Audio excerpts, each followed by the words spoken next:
Hi, and welcome back to the Mortgage Broker Broadcast. My guest this week is Alex Curtis from the Lead Engine. And Alex is back on the podcast. He was a guest back in season one, and we talked about the importance of building your brand. And what I wanted to do is, I've had a few conversations with a few brokers who are looking at, yes, they do the social media content, yes, they're posting regularly, doing videos and things like that, but they're not replicating that on a website. And I just wanted to get Alex's take on that, understanding a little bit more. Some brokers are doing it, so some brokers are working with a website as well as social media. But I just wanted to get Alex back onto the podcast to talk about that. There are a few solutions that he can talk about with regards to websites. And yeah, let's just get Alex back onto the podcast. So welcome onto the podcast, Alex. How are you? I'm really good. Thanks for having me. Good. No problem. Thanks for agreeing to coming back on. I should have welcomed you back as a returning guest. I'm sure you can't remember, but it was, I'm looking at my notes. Can you see episode 24? 24, Back not in, number one. back in episode 24, September 2021. So Wow. coming up for a year. Yeah. And The only annoying thing is you waited 24 weeks to have me. I wasn't in the top 10 of your hopeful guests, but I forgive you. right, well, yes, I do apologise, and I do fall to sleep every single night knowing that you feel that way. So Yeah. don't worry about that. Does my head rest on the pillow more silently knowing that than Alex? I'm joking. But anyway, you're sort of 200 episodes now into the Advisors Assemble. I know, yeah, over 200 episodes. Yeah, it's crazy. And then we had the guest that we had on episode 1 back for 200. And catching up with Pete Matthew, financial planner. Yeah, I don't know where the time has gone. It's bizarre. It's really like, and obviously you're sort of paying tribute to Pete being on the first one and then the 200th one. It made sense actually to get him back on. And I've listened to the recent one, and I think just seeing what he's done since he started doing is just phenomenal. Like it is absolutely phenomenal what he's achieved with his YouTube channel and obviously everything else. Yeah. It's all the cliches that are true, isn't it? It's like keep doing it, consistency, keep trying to help people, create content, show up your face, personal branding. The really interesting from that one actually that I picked out on that latest one was the amount of people that I speak to. Like they use not an excuse, but they're worried about being the face of a business, and then people only wanting to deal with that person rather than the advisors. Like you've got 20 odd advisors or whatever it is. A lot of people in your shoes are thinking, well, I don't want them all to come to me. I want to use my team. And he's explained really well, I thought, that sometimes I might do a little chat, but it's very clear that you deal with one of my team and they're the best sort of thing. That was the one sort of highlight for me on that one. Yeah, which I think, like you say, it's good that, like you say, it's difficult because he's built the positive side of things is he's built his brand and he's built his reputation up doing what he's doing. And then, well, but the thing is, like you say, you talk about cliches and you look at, like, obviously when you look at the downloads he gets now straight away and he's built his own, and we are waffling a little bit, but it is relevant to what we're going to talk about. So when you look at him, I'm sure in episode, when he recorded the first episode and put it out there, he didn't have 16,000 downloads overnight. So no, exactly. Like, yeah, everyone starts from zero, don't they? And I think we all compare ourselves with people and you don't compare yourself with their first video or their first podcast episode. You compare it with their most recent, which doesn't make any sense. But I think it's just, like you say, do try to, the brokers in my firm that I talk to, and we talk a lot about creating videos and video content, and it is just about doing it and getting on with it and trying not to. They tend to worry a little bit about, oh, there's loads of brokers doing videos now, there's loads of people, but like I've said to them, that don't worry about what everybody else is doing, because actually like if you post a video on your Facebook or on like your Facebook channel or YouTube channel or whatever, it's the amount of people that it reaches out to is few and far between initially. But so then there's not really any overlap with and competition with Facebook groups and stuff like that, because you're not going to hit that many people anyway, unless you're absolute superstar on every poll. You're not going to get the overlap really. Yeah, I think also as well, like the potential client isn't going to see all the other brokers. They might see you first, even though someone's already done a video on self-employed mortgages or buy-to-let remortgage or whatever it is. But if they see yours first, then in their eyes, you were first. So it's like you've only got to be seen first by one person for them, everyone else to become irrelevant. You know, you just need to be that go-to person for their problem for that person. So it is kind of irrelevant how much competition there is, and who else is doing video and whatever. It's a good point, because then like I find that once somebody's watched your video once, they're not going to watch somebody else's. They'll watch your other videos that you've done. So they're not looking at other brokers' videos. They tend to be like, right, so you did one on SVR, you did one then on like this or affordability or whatever you're doing the videos on. They will see yours, not the other ones. So they'll just more focus on yours, and then you're more on there. Obviously, you're building the trust with that particular client. So yeah. Well, and if they do, they might like you as a person better than the other broker, or vice versa, which is good, because you're not, if it's like people are very, very different, got different, they may sell the same thing or, still give mortgage advice, but it's, do I want it from that person or that person, or, we're all different.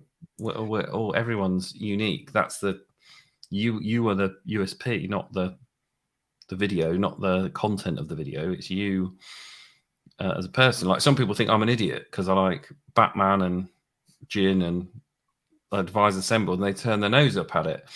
But that's fine. So you've got to be a little bit Marmite. Yeah. I think that's, like you say, it's not. I think like you look, like I look at it from anything you do, like you buy from the person, whether that you're buying a car or buying anything. Like it's just a product. A mortgage is a product. That's all it is. Life insurance is just a product. It's not. People buy from the people that are talking about and offering advice on that particular product. So you'll warm to certain people and you'll not to others. You know what your preferences are and the people that you work like and you work better with, particularly in like a sales environment. So I know, like, if I go back to like things when walking to car showrooms and thinking, like, you get the vibe straight away, thinking, you've got the car I want, but I'd never buy from that idiot in a million years. Like, absolutely not. No, that's it. And I'd rather travel another 50 miles and then see what that, and that's the thing. It's just because and luckily the world of mortgage broking now, with technology and Teams, Zoom, and the rest of it, then it doesn't really matter where you are. You can interact with the client, and client can buy from you.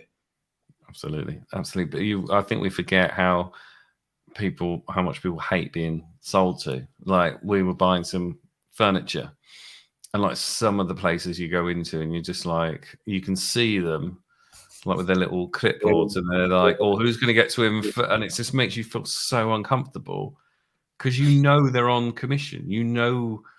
They're going to say, and you just don't want to be sold to. You want someone, and you're afraid then to ask a question about the sofa because you think, oh, no, now they're going to think I'm interested. No, it's the same with, like, the perception is of brokers and advisors from the public is often not a good one.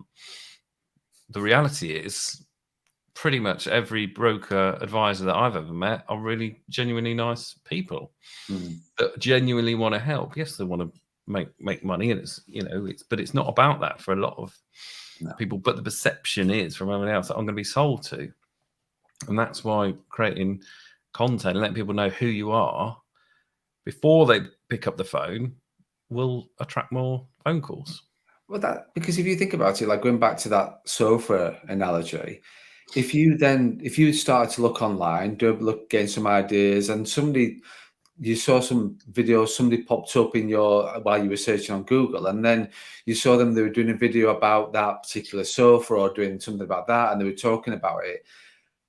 You then already feel as though you've got some rapport with that person. So actually thinking, they don't sound bad, they're not as though they're going to sell. So if you went into the store of that person and they sold to you and they were totally different, then you'd walk away. You'd be like, well, I don't buy that brand.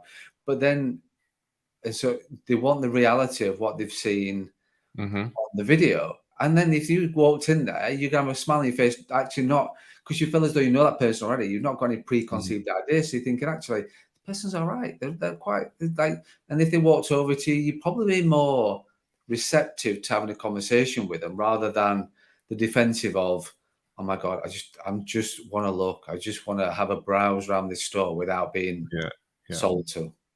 Yeah. So absolutely. And if the video was like sell, and it was like, you know, that I was thinking of that Family Guy episode where it's American car sales and they got the you know, inflatable man thing. It's like proper, like, and that's the one, you know, will put them off as well. It's just kind of like people just want to find some, because it's like, if I'm going to give you my bank statements, I want to like you. I don't want to think do you know what I mean? Like, it's kind of, that's why people do. That's why you should be doing video content. Circling right back to the, you know, people worried about, oh, everyone else is doing it. Shouldn't be about anyone else. Should just be about this sort of passion for wanting to make sure that people get the right advice from, and then you believing you're the right person to do it, and you just won't sleep at night unless more people are getting the right advice, whether you get the deal or not. It's like, it's got to be about educating. And then the byproduct of that is you get more business. It's just, I don't know anyone that has not followed that and it hasn't worked for them. I think, like, going back to that, because that was what, to be fair, before you said anything about the Family Guy episode, that's what was popping into my head. I come out like the American car commercials, and sort of like, and the similar sort of thing with you buy one, you get one free and stuff like that. Yeah, Safe Style UK, is it like like the windows and that? Yeah. And that's just, it is just about people are far more clued up, they're far more educated than they've ever been before, and things like, because everybody's sort of stressed more than they've ever been before. There's a lot of pressure on with certain things, especially with like things that are going on in the world right now. So people dealing with something like the mortgage, buying a house, is a stressful time. You know, as I know recently, it's not the stress. I'm in the industry, you're like, so, but we know how it is. So people just want to work with somebody that they know and trust, and to give them the least stress. So when we get, like I've said before, like when we get inquiries coming through and the first thing you get on the call is what fee do you charge, it's like, we're not the broker for you. We're not, like, if that's the most important thing for you, then fine. There are plenty of fee-free mortgage brokers out there that will do it free of charge. However, if you want the 5-star service and all the rest of it, then you're going to have to pay that. So the people will, within reason, pay for the, like, we're all is paying for the service that you get, because that's what you, and like you say, handing over your bank statements, you don't want to feel as though, it's like when you sat down with like when I talk about, like, when a broker sits down with a client for the first time, it's about the client's agenda, not yours. Like, they don't care about your agenda. They're not even bothered about what your agenda is and what you've got to go through. And you will have your time and place to go through your agenda. But who's the most important person in that appointment right now? It's the client. You want to listen. Why are they there? Why have they gone into that sofa showroom, as an example? Why are you here? What drew you to our store, kind of thing? What is it you want to get? Well, we just, and it's just, you've got to flip, which the brokers sometimes don't realize that. You've got to, it's getting the client's agenda out there first of all, and understanding what they want out of the meeting, because you're absolutely right. They've got to give you the pay slips. They've got to trust you. They've got to give you a lot of personal information that we just take for granted. Bank statements, you look into those and scrutinize those. And if somebody's gone in the first appointment just with their agenda, just like, right, well, this is my brochure. This is my proposition brochure. This is my business card, data protection sign here, and all the rest of it. And then they take a breath 45 minutes in, after they've taken the inside leg measurements and the rest of it, and they might start talking to the client. It's like the client's been there for 45 minutes thinking, what am I doing here? Like, it's like me in the cinema watching a Star Trek movie. It's like, what am I doing here, kind of thing. Oh, that's blasphemous. I know, yeah, I know. So I brought it relevant to you. Sorry, Alex. So yeah, it's just, and that's the thing. It's just, you've got to get the client the most important thing in that appointment. And your marketing as well. Like, even before that, the great way of you putting it in terms of so many people with their website, with their marketing, make their agenda the most important thing. I've just been on a call where this has happened. And it's like, you are almost irrelevant. It's what the client wants that is relevant. It's not about what you want, because it doesn't matter if it's not what they want. No. Great way of putting it, like forcing your agenda on it. You should kind of like not even think about that. It's kind of like, this is the type of client I want to work with. What's their agenda? What do they want? What do they want to see? And then if that carries on into the meeting as well, that's when you get good business. No. And that's it. Like, it is a shame when and I get brokers are qualified, brokers have gone through qualification. They think they baffle, not every broker's like this, obviously, but we do like sort of baffle clients with jargon sometimes, and like the self-importance. And so then it's about their agenda, where that's not how it's going to work in the real world with the client. It just doesn't. And that gap's only going to widen over the coming years with people knowledge and being educated like they are now from a mortgage point of view. They want it as their agenda. They don't, pardon my French, they don't give a what you've like. They just want somebody they know and trust who knows going to get them the best mortgage they can that's on the marketplace for them. That's what they want, and somebody that they know and trust, because bank statements and pay slips and personal information is quite sacred. It's sort of, and it's not something that they share with anybody else, so they have to share it with you.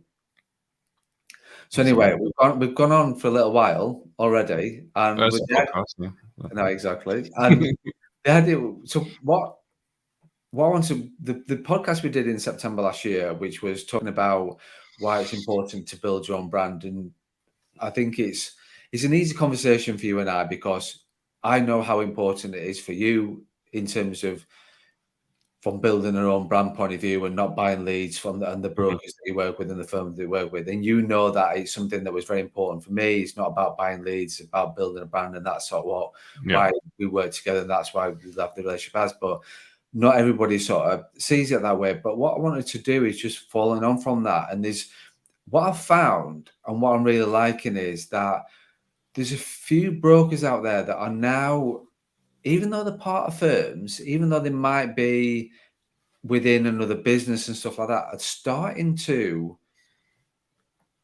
create and promote their own websites. So their own sort of pages and their own websites going on.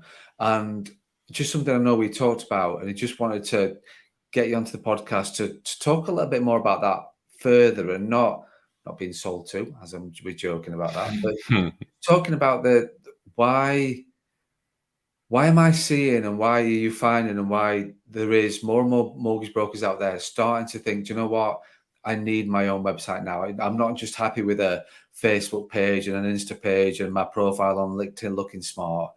It's then now the growing trend is then now to be having your own website as well out there. I think it probably comes back to what we were talking about earlier. There's so many brokers doing videos and doing a lot on social, and I think a lot of them finding that often doesn't result in the kind of leads that they need. That then kind of realizing that, and we talked about it till we're blue in the face on the website. I think we did an episode called "Social is Sexy, but SEO Pays the Bills." And I think title, by the way, that is a good decent. Title. Yeah, I think Tom came up with that though, not me. There's no better time to get in front of someone when they're actually looking for you. yes, social is great for, you can build up a following and you can get some inquiries from it and some awareness. And that awareness, more people search your brand actually helps your SEO and Google rankings. But there's no better inquiry or time to get in front of someone is when they search for a mortgage broker or for mortgage advice or for help on a specific mortgage product.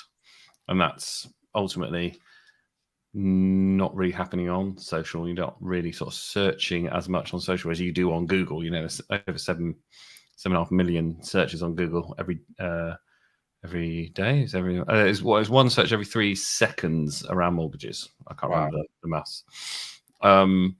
In the UK, over 300,000 different search terms.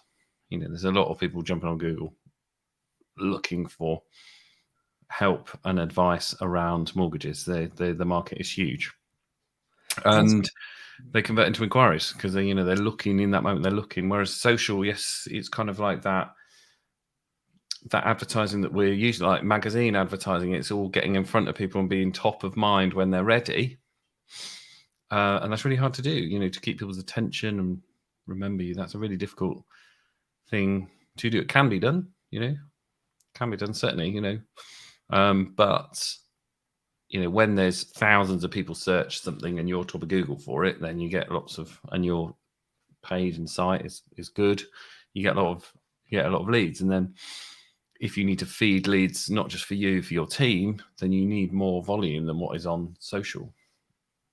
So I think that is why people are looking at websites, and they've seen people, like we've had people on our podcast like Jamie Thompson, Mark Robinson, who have gone from, they put I think I remember Mark Robinson put a post in our Facebook group, and I ripped his website to shreds in like less than 2 minutes in terms of just some of the technical stuff. And then he joined our program, and then within 6 months he's getting lots of inquiries. But he still does social as well. People try and top it up. So it's not like, I don't think it's one or the other. It's like they complement each other. But I just think there's more volume and better quality that comes through a website. That's a good point, because I think, like you say, with socials, it is sexy. You can quickly get a video. You can quickly do something. It's like we've all got our own personal Facebook pages and Insta and the rest of it. So you're thinking, actually, this is something that I can do fairly quickly and do myself and get some videos out there, get a bit of content out there. But then all of a sudden, you start talking about a website, it's like, whoa, not as sexy, is it? No. And you get a dopamine hit, I think, when you get likes and comments, and but you don't really look at your analytics every day and go, oh, I've just had a user dopamine hit. You don't. I do. Oh, right. Well, when you're into it, a lot of people don't know how to set up analytics, Google Analytics, and things like that. Especially when you're, there's a lot of technical stuff. It is, when you know what to look for, it is fairly simple, and the process is fairly easy. It's just there's so much noise, much like mortgages, I guess. There's a lot of noise, but actually for you, because it's simple. It's the same, similar sort of thing. So there's more, it's more tangible social as well, because and it's easier to do. Like putting a post out there is easier than doing like a 1,500, 2,000 word SEO article, and structuring it the right way with the right backlinks, the right metadata, and all this. It's easier to put a post out. It is, but then, like you say, the quality wise that I'm finding from brokers who have got, so the leads that the website is generating, quality wise, that the feedback I'm getting is that they're spending a bit of time studying, looking at sort of what they're posting, and so like obviously the website and things like that as well. But then it's just the quality that's coming back from the website lead is far better than it is from a social point of view. So because like somebody might be ready on social, somebody like might be the off chance that they need their remortgage or they're looking to buy a house and your ad pops up or you pop up on their Facebook. That might be the case, but I'm just, from feedback and from what I've seen, the quality is better from a well-structured, well set out, very sort of well business-like done website compared to something that somebody might have put together from a social media point of view. Yeah, I would spend more time probably on a website with really good content rather than the amount of time you spend on one post and your social media profile, and the longer exposure to you, and you're building up that rapport more. There's much more meat on the bones on a website than there is on a social profile.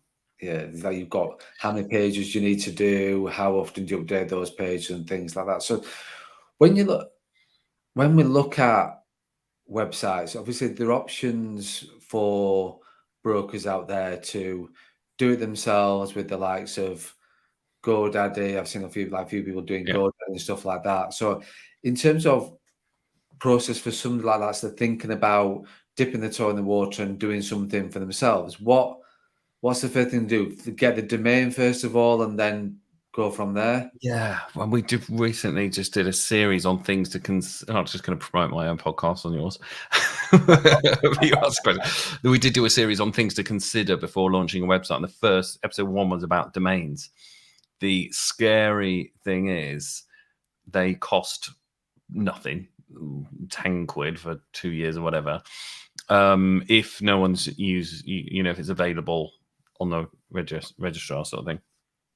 So it's really dirt cheap, but the amount of people that just let someone else do it for them, like an IT company, and then that IT company owns that domain. All right, the domain. All right, I've okay. had a friend who was essentially blackmailed for his own domain when he wanted to move website provider by the IT company. That he was like, "Yeah, it's worth.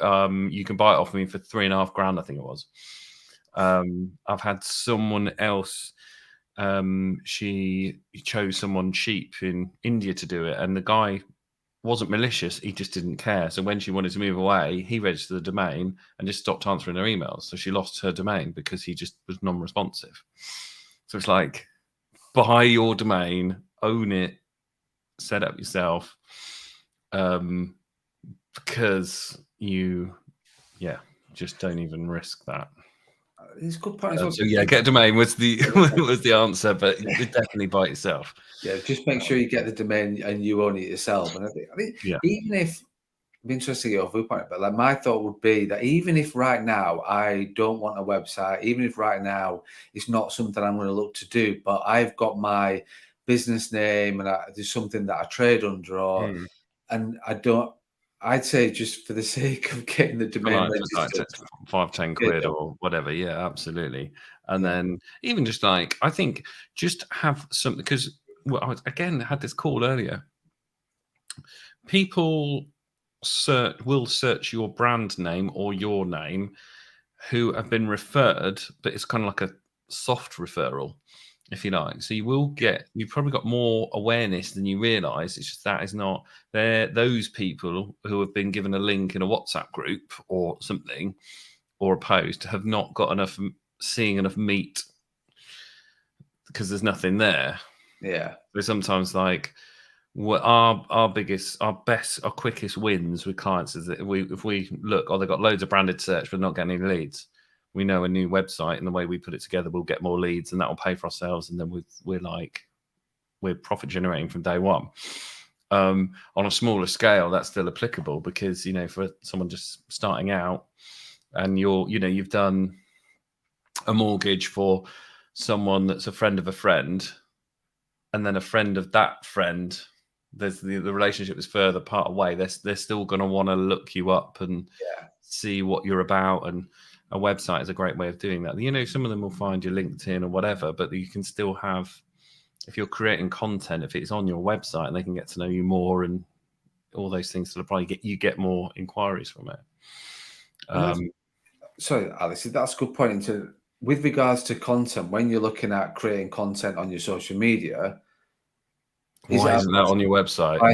Yeah. Because why would you go to all that effort for someone to see it, or for 12 people to see it once, when I can't remember who I saw, and I was like, you do so much on social, but your website hasn't got any of it on. What? Why?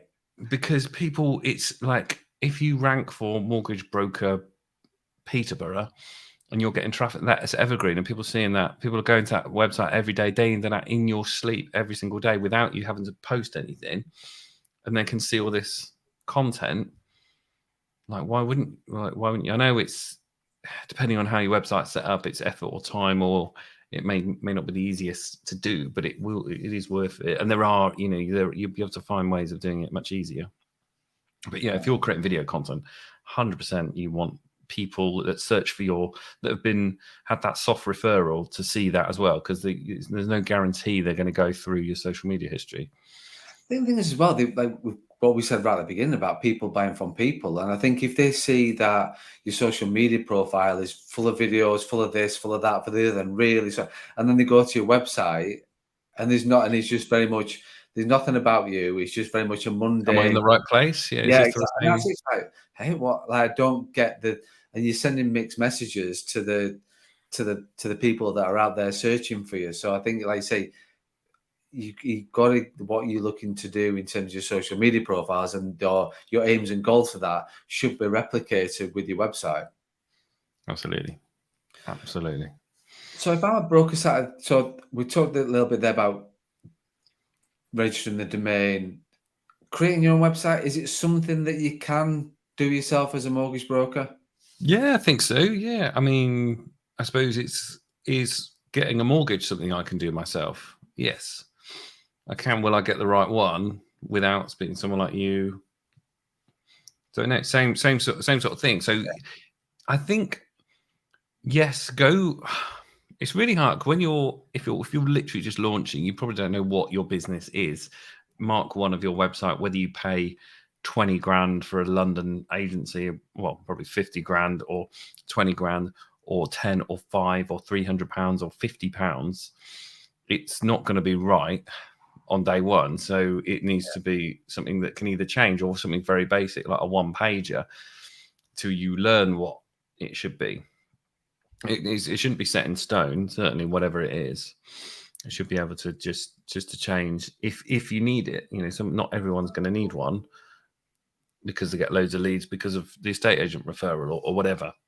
Yeah. But if you haven't got that and you want more leads and you want to get in front of people that are searching for subprime mortgages or NHS mortgages or whatever it is, then you're going to need a good website. So it's kind of just loads of options, and a lot of people, I think, just start with something cheap. Start with a one pager would be fine. Almost replicating your LinkedIn profile almost would be, at least so there's something there. But if you haven't got the time to do it, then stick with that. But if you do want to put the time in and you want to play the long game and you want to build up this brand and you want to get more people to it, then you will.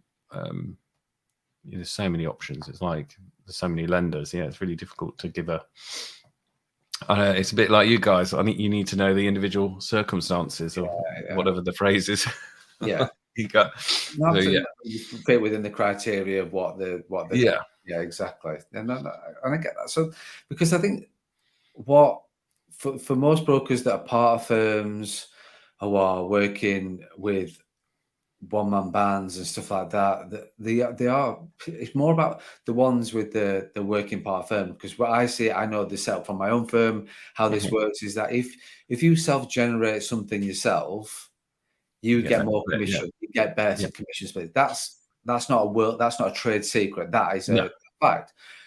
So doing something like website, obviously doing your social stuff and things like that, obviously that the idea is to self-generate clients yourself and self-generate your own business, as is the website just naturally follows on from that. So it's about investing that time on your own brand to then, per se, as in, it's just not your own, it's just you, as in it's Craig Skelton or it's Alex Curtis who's the mortgage broker kind of thing. It's not per se, I'm not saying about an actual trading style or anything like that, or actual brand. I'm just meaning it's you. Then it's like, why would you not spend more time, quality time, smarter time, working on your self-generated ones? Because self-generated business tends to convert better. It tends to be a better average case size, tends to not have a clawback with protection and things like that. So normally, a self-generated client is a better all-rounder client. Yeah. So why would you not invest your time and fundamentally better spend money on generating quality self-generated clients? Absolutely, absolutely. And I think there's we've been working on this a lot at the minute. There's something we're going to roll out with you, where so you can with your advisors. So let's say you've got an advisor called Joe Blogs in Newcastle. Mark Blogs, actually, it's Mark. Thanks. Mark Blogs in Newcastle, who could set up a Google My Business profile called CS Mortgage Solutions Newcastle, or CS Mortgage Solutions Mark Blogs Newcastle Mortgage Broker, whatever. So it's ultimately it's kind of like, in Google's eyes, it's the Newcastle office of CS Mortgages. Yeah. That could go to Mark Blogs' profile page on your website.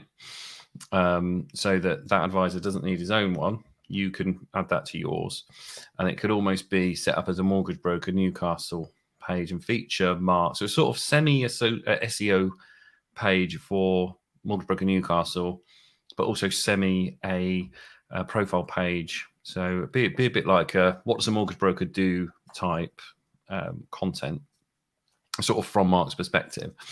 And then what you can do is track, even if that person, so we've got Jane Doe, the consumer in Newcastle. We searched it, clicked on Mark's thing, gone to his page, and then looked at the rest of the website and inquired on the remortgage page. You can still track and assign that to Mark Blogs. Have I got the names all right? And then allocate that as a self-gen lead, because essentially Mark's Google reviews to get himself on Google Maps in Newcastle would have been the reason why that person came to the site, and then it can be tracked and assigned back.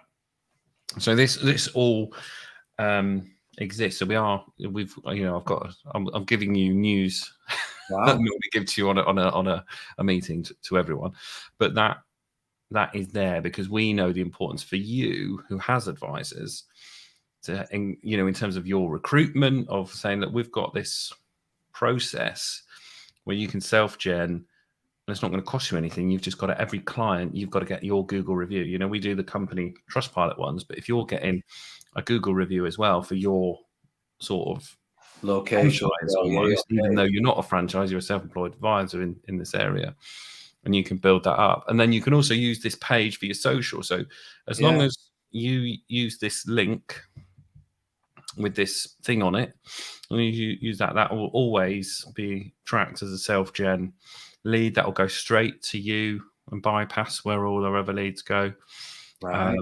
So that then you can do all the social stuff, and any videos you do, you can put on there and whatever. But you've got your own page which would act, so you don't need to get your own website, and you can still benefit from the Google traffic. Even if you're in a tiny little town, we've got someone in the middle of nowhere with 12 reviews that gets 3 or 4 inquiries a month from no effort, just following that, and then just started, and in the middle of nowhere, like as in there's not many people. So it's not Newcastle. It's probably a bad example. It'd be like a town or a village or whatever. But like you've got like people that are like in suburbs of like big cities. So for example, like Morley in Leeds. Morley is like quite a big area in Leeds. It's still a market town, but comes under Leeds. Market towns are good because they're less competitive, and if it could be enough for one advisor, but not enough for a firm. So it could be 10, 15. There could be potentially 20 inquiries a month going to someone else that could go to you. Self-gen, get your self-gen split. And all you've got to do is all your clients get a Google review. So you can push you up in there. All the SEO work is done because it's done. The firm that's doing the SEO work. So it's kind of like we're helping each other out. And then the firm gets more Google reviews as well as Trustpilot as well. It's this really nice circle that benefits everyone. Excellent. If you've got that kind of set up. But that's the potential that principals can give their advisors. Advisors could request off their principal, or you can do that process with your own site if your AR or your principal or whoever will let you do that. But you don't necessarily need a website. You just need a web page and the correct tracking, etc. And if you've got phone tracking as well, that can be diverted to you as well, because the best ones normally call as well. Right. So that's a good one if you're like a self-employed advisor under a firm. Part of a firm. But also, the same. But if you got your own brand, like if you're in your own brand, your own business, but it is just you, the same. But you will need the website for it. But it could still be a one-page website if you haven't got the time. But it's just the experience that they have on that one page has got to be. There's got to be some depth to it for them to want to choose you over the other firms there. Yeah. So if you do loads of social media videos and you live in a market town where there's not a firm with 200 Google reviews getting all the business, there's an opportunity there for you to get something. Okay. And some people ring the most reviewed firm if they're searching on the mobile, because the ring icon comes up rather than the website visit. Right. And again, these are people searching for a broker. The map comes up when people search for a broker. They're not flicking through social on board and might want a mortgage in 6 months' time. They are looking for advice right that second, and then they click to call, and they've called you because off the back of your reviews, because they're more than the other two in your town. It's an absolute no-brainer. Absolutely. And it sounds free. It's free. It's all free. If you need to set up a website, there's obviously cost involved there, but not massive. No.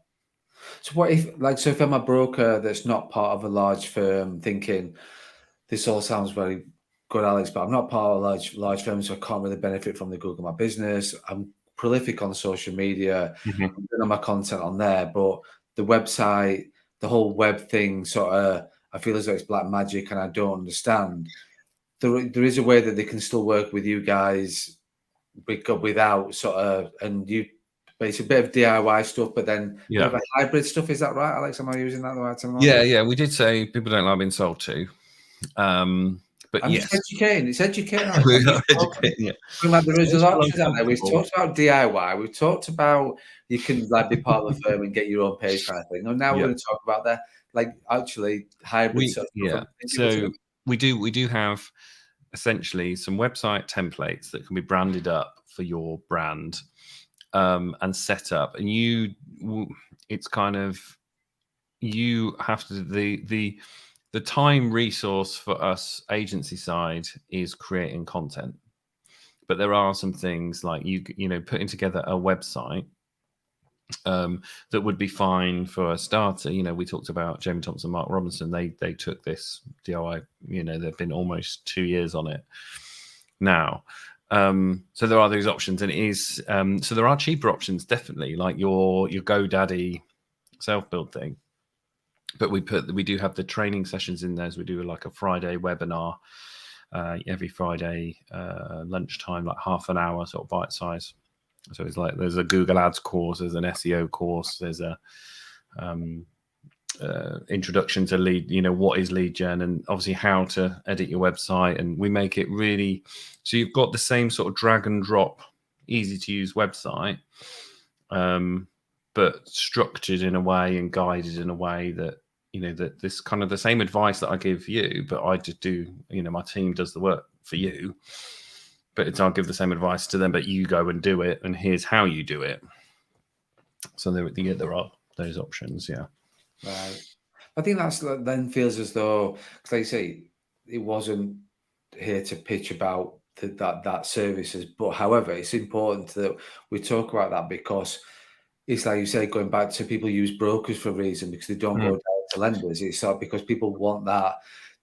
I think what I love about it, and the reason why I want to talk about it more, was that you've got the best of both worlds, because you're still learning and developing yourself, and you're watching webinars, and you're sort of educating yourself about the whole SEO and having a website and all the rest of it. But then it's in a safe environment where actually you're still yes, you're using a template, but then you're still creating your own website, and you're also building your own website by adding your content in, and it just makes it easier to do that rather than thinking where to start, how to do it. And then once you've done it and you've got a webinar and you've got learning and you've got a group around this, just more likely to make it happen and more likely to get it right first time.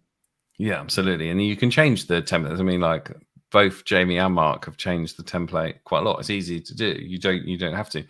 And in terms of, but I think it's specifically for people that it's not, if you just want a website, it's not the right thing for you. You'll find something cheaper to get a website. It's kind of like, do I need a tool to generate leads from people searching online? And then this might be for you, but I've got, I don't want to commit to working with an agency or a freelancer, because most of the payment models are on a retainer, and it's like, if I want someone good, it's going to be every month I'm going to pay out. And if you're just starting out, it's a cash flow killer. We say, no, you're not ready, which is the worst thing, because everyone's like, no, I am ready. And then it's like, so my best ever sales advice is just tell people they're not ready and they want it more. But genuinely, they're not, because it's the SEO stuff, the free leads, if you like, the no click cost. You've got to put time in there.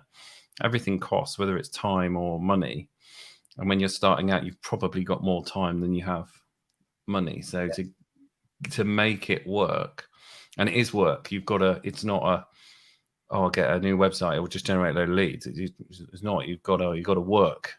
You've got to create content. You've got to take the right content about the right things, structured in the right way, to be able. It's not easy. It's easy to understand. It's not just a quick and easy thing to do. You can run ads, but then there's costs. It's time or money. There's no shortcuts apart from Google Maps, where you just need the reviews. That's the only shortcut, which isn't really a shortcut, because it's chicken and egg. You need the clients to get the reviews. You need the so it's kind of, it's only right for people that want to commit to doing the work. Otherwise, you'll just end up with a website that won't generate leads, because you get in what you put out, I think, is what I'm rambling on about.